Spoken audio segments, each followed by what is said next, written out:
All right, so here's how you use PortalVR with PC. To have your gaming PC, you have a Quest. This is in developer mode. You plug it in, and that's going to bring your controllers in. When you're ready, face straight ahead, point your controllers at the screen, and then press and hold the menu button on the left controller to recenter. And now you're in. So I'm in VR, but how do I look around? Well, if I put my finger down on my left axis stick, just touch it, don't click it, I can turn my wrist to turn my camera. I can even flick it, almost like a scroll view on a phone, to spin around real easily. And then if I want to move it around, I can actually put my finger down and just translate my controller in 3D, and it'll translate my head. If I move far away, if I lift my finger off of that axis stick, it'll snap me back to my original position like this. Of course, I don't always want to snap back like that. So what I can do then is if I put my finger down on my right stick, now if I move my hand this way, my head will stay in this position until I release my right hand. And this gives me the full ability to move my head, look around, and basically experience VR as close as I possibly can without wearing a headset. So what about picking things up? Say I want to grab this companion cube over here.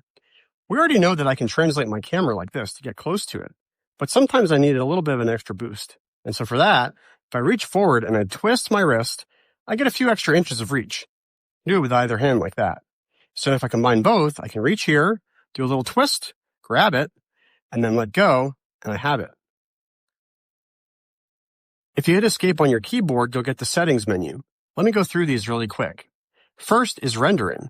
You can turn on 3D rendering. If you have a normal monitor, you can get green magenta anaglyph glasses, and that'll actually be really good 3D you can get for just a few bucks. If you have an Odyssey 3D monitor or any Lea-compatible 3D display, turning it into 3D will actually enable auto-stereoscopic 3D, which is super cool. The next setting is face tracking.